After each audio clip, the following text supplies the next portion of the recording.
bad, it's a bluebird. Let's hit the hill and go for a hot lap. Up Glacier to Topo, gas around Sunset to Charlie's Choice, and hit some kickers on Upper Wee till we hit the Triple Bridge. We'll jib off the boxes, do a rad ollie or two, and then nail a gnarly 3. Full send it down Juniper to hit a Eurocarve, then hit the Boulevard. No speed checks and don't you dare Scorpion or yard sail on me, Jerry. Down at base, we'll hit up BP, take a cheeky couple shots of Fireball, and then we'll look for some snow bunnies off the deck, yeah? Unless you've hit the slopes as frequently as I do, I doubt that you have any clue as to what I just said, and that's more than okay. I just used a large quantity of snowboarder jargon to describe my perfect day to hook you in. Anyways, howdy, I'm Jada. I'm a self-acclaimed snow bum and a first-year marketing student at NAIT. Welcome to my communication search strategy presentation.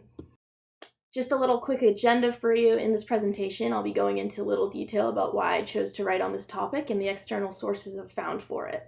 Unfortunately, there's not a plethora of resources to use about this specific topic, but in the PowerPoint, I'll be going through the 3 sources I've found so far that will likely be used in my paper. The first is an article titled King of the Hill and Snowboards. The second is a thesis, Gender Differences in Snowboarding, which is also an empirical analysis. And finishing off with a Sport and Society article titled Jibbing the Gender Order, Females in the Snowboarding Culture. In general, the snow community has a very niche language and uses jargon that most people would just vaguely understand. The reason I chose to write on this topic was to shed some light onto the community aspect of the language, and although it brings us together as a group of people with a common interest, a relatively large segment of the community is being overlooked and not being properly communicated to. The main purpose of my paper is to hopefully alter the way of communication within the snowboard community as well as the businesses associated in an attempt to make the sport more inclusive. Sending it right into the research of my topic, we'll start off with Burton, the snowboard company. In this article found in U.S. News and World Report, business and news writer Katie Marquette goes into detail about how Burton is the king of the hill of this $487 million industry. She goes into detail about how Burton recognizes all of the segments of their markets, which includes kids, men's, and women's boards and gear. Although the article is relatively old, being published in 2008, it's still relevant and recent enough in the grand scheme of snowboarding, as the sport was only developed in the 60s and fully recognized in 98. The article is a great source as it goes into detail about how Burton is steadily growing their women's lines and how important image matters to the company. Continuing on, my second source is written by Vermont University undergrad Haley Ronconi for her 2015 thesis on gender differences in snowboarding. In her thesis, Ms. Ronconi dives into one of the most in-depth studies done on women shredders.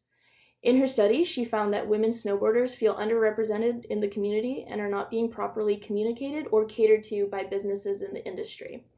With this resource, it helps my paper as it gives empirical data as to why and how snowboard companies are failing to fully utilize this segment of the market. The last source I'll be going into for this presentation is written by Kiwi sports sociology specialist Holly Thorpe. In this article, she writes in detail about the female snowboarder phenomenon, which examines the role of female snowboarder culture and considers the possible reconstruction of gender relations within. In it, she further emphasizes that there is little to no female representation within the higher positions of snowboarding industry. This resource also addresses how snow companies mainly focus their sponsorships and endorsements on male snowboarders, whereas there is an approximate 40% of riders who are non-men, giving further evidence of the unjust communication and opportunity for women riders. All in all, the snowboarding community is a tightly knit group of people who come together on the slopes to enjoy the steezy, gnarly sport that is snowboarding. The female and non-men snowboarder aspects of the community is a hugely overlooked market segment that businesses are sadly not fully recognizing. The point of my paper is to shed some light onto why this part of the community is not being properly communicated to and how businesses could do better and hopefully set themselves on a better and more accelerated path to be more inclusive and be better for the people of the sport. You've now reached the end of my presentation, and I wanted to add a silly little ending because I can't imagine how boring it is to watch all of these presentations.